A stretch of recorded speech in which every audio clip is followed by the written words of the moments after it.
আসসালামু আলাইকুম এভরিওয়ান, একটি ভিডিওতে সবাইকে স্বাগতম জানাচ্ছি। দর্শক, আজকের এই ভিডিওতে অত্যন্ত গুরুত্বপূর্ণ একটি বিষয় আপনাদের সঙ্গে শেয়ার করব।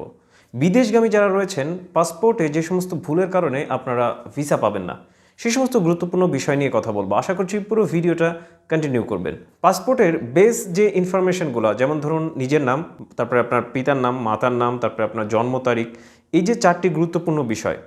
এখন পাসপোর্ট করার ক্ষেত্রে যে বেশিরভাগ যে ভুলগুলো হয়ে থাকে সেটা হচ্ছে আপনার নিজের নাম, তারপরে আপনার পিতার নাম, মাতার নাম, জন্ম তারিখ এবং ঠিকানা। বাংলাদেশের প্রত্যেকটা নাগরিকের মেইন বেস যে ডকুমেন্ট যে দুইটা, সেটা হচ্ছে আপনার জাতীয় পরিচয়পত্র এবং আপনার বার্থ সার্টিফিকেট।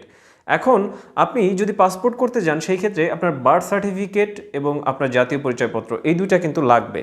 পাসপোর্টে যদি আপনার কোনো ধরনের ভুল থেকে যায়, আপনার এই যে জাতীয় পরিচয়পত্র এবং বার্থ সার্টিফিকেটের কারণে যদি আপনার পাসপোর্টে কোনো ভুল থেকে যায়, সেই ক্ষেত্রে আপনার ভিসা কিন্তু রিজেক্ট হয়ে যাবে। আপনি যে আবেদনটা করেছেন সেটা রিজেক্ট হয়ে যাবে। এখন ভিসার ক্ষেত্রে আসি, কোন কোন ভুলগুলো করা যাবে না সেই সমস্ত বিষয় নিয়ে পরে আসছি। এবার হচ্ছে আপনার ভিসার জন্য আবেদন। ভিসার জন্য আবেদন করার ক্ষেত্রে প্রথমে হচ্ছে আপনার জাতীয় পরিচয়পত্র, তারপর হচ্ছে বার্থ সার্টিফিকেট, তারপর পাসপোর্ট, তারপরে আপনি যদি বিশেষ কারিগরি দক্ষতা থাকে আপনার, সেই কারিগরি দক্ষতার যদি কোনো প্রুফ থাকে, মানে সার্টিফিকেট থাকে, সেই ক্ষেত্রে আপনি সেটা দিয়ে দিবেন। আপনি যদি সেখানে গিয়ে বিশেষ সুবিধা নিতে চান, মানে স্টুডেন্ট ভিসায় যদি যান, সেই ক্ষেত্রে আপনার সার্টিফিকেট আপনাকে দিতে হবে। সার্টিফিকেটের যে সমস্ত ডকুমেন্টগুলো রয়েছে, আপনার যে কয়টা সার্টিফিকেটে থাকুক না কেন, সেই সমস্ত বিষয়গুলো আপনাকে সেখানে উল্লেখ করে দিতে হবে।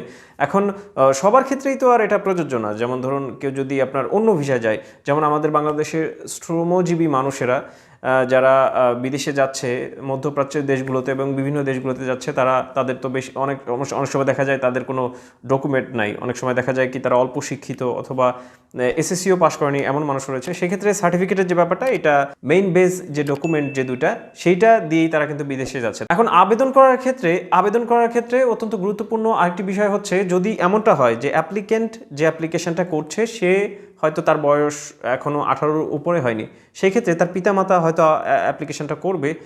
সেক্ষেত্রে তাদের যে জাতীয় পরিচয়পত্রের যে একটা মানে আইডেন্টিটি রয়েছে, সেটা কিন্তু তাদেরকে শো করতে হবে। বাস জাতীয় পরিচয়পত্রের যে আইডেন্টিটিটা, সেটা দিলেই সেখানে চলছে। এখন এগুলো করার ক্ষেত্রে সাধারণত আমরা যে সমস্ত ভুলগুলো করে থাকি, সেটা হচ্ছে আপনার জাতীয় পরিচয়পত্র, বার্থ সার্টিফিকেট অথবা যে কোনো ডকুমেন্ট হতে পারে, এই সমস্ত ডকুমেন্টের যে নাম, জন্ম তারিখ, ঠিকানা, এই সমস্ত ডকুমেন্টগুলোতে ভুল থাকে। এই ভুল থাকার কারণে রিজেক্ট হয়ে যায়।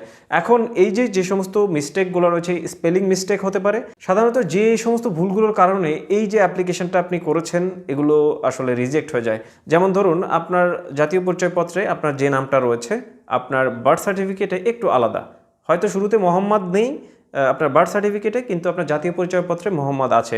আপনার জাতীয় পরিচয়পত্রে আপনার পিতার নামটা যা রয়েছে, দেখা যাচ্ছে কি যে বার্থ সার্টিফিকেটে একটু অন্যরকম। অনেকেই বিভিন্ন কারণে তাদের যে বার্থ সার্টিফিকেটটা রয়েছে, সেটা যে বয়সটা রয়েছে সেটা কমিয়ে অথবা বাড়িয়ে দেয়। দেখা যায় কি যে সার্টিফিকেটে অথবা আপনার জাতীয় পরিচয়পত্রে এই যে বার্থ সার্টিফিকেটের যে ইনফরমেশনগুলো রয়েছে, এগুলোর সঙ্গে এটা সাংঘর্ষিক হয়ে গেছে অথবা মানে মিল পাওয়া যাচ্ছে না। সেই ক্ষেত্রে দেখা যায় কি যে এগুলো রিজেক্ট হয়ে যায়। ভিসা আবেদন করার ক্ষেত্রে বার্থ সার্টিফিকেট, আপনার জাতীয় পরিচয়পত্র, আপনার সার্টিফিকেটের সমস্ত ইনফরমেশনে মিল আছে কিনা, কোনো বৈপরীত্য আছে কিনা, কোনো স্পেলিং মিস্টেক আছে কিনা, সেই সমস্ত বিষয়গুলো ভালো করে দেখে নিতে হবে।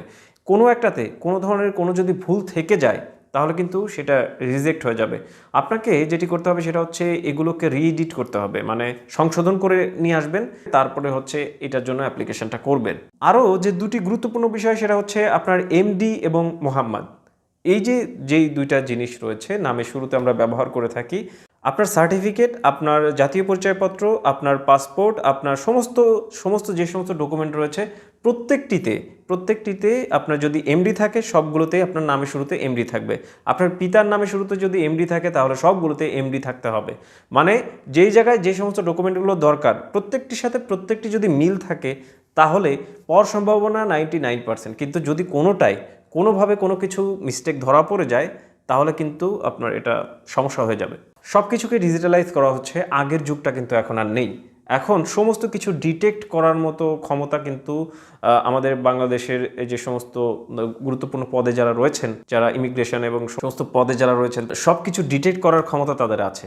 অবশ্যই এই বিষয়গুলো মাথায় রাখতে হবে আপনাদেরকে। অবশ্যই সমস্ত ডকুমেন্ট একদম জেনুইন করে আপনি কিন্তু ভিসার জন্য অ্যাপ্লিকেশনটা করবেন।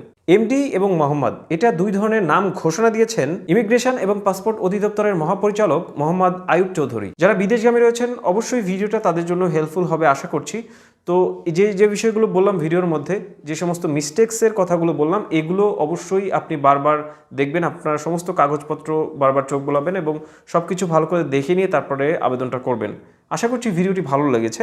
যদি ভিডিওটি ভালো লাগে অবশ্যই লাল যে সাবস্ক্রাইব লেখা বাটনটা রয়েছে ওটাতে ক্লিক করে সংযুক্ত থাকতে পারেন। আরও নতুন নতুন ভিডিও দেখার জন্য ভিডিওটা বন্ধুদের মাঝে শেয়ার করতে পারেন। এই ভিডিওটার মাধ্যমে হয়তো কোনো বন্ধু, কোনো প্রিয়জন উপকৃত হতে পারে। আল্লাহ আপনাদের সবাইকে ভালো রাখুন, সুস্থ রাখুন। আসসালামু আলাইকুম।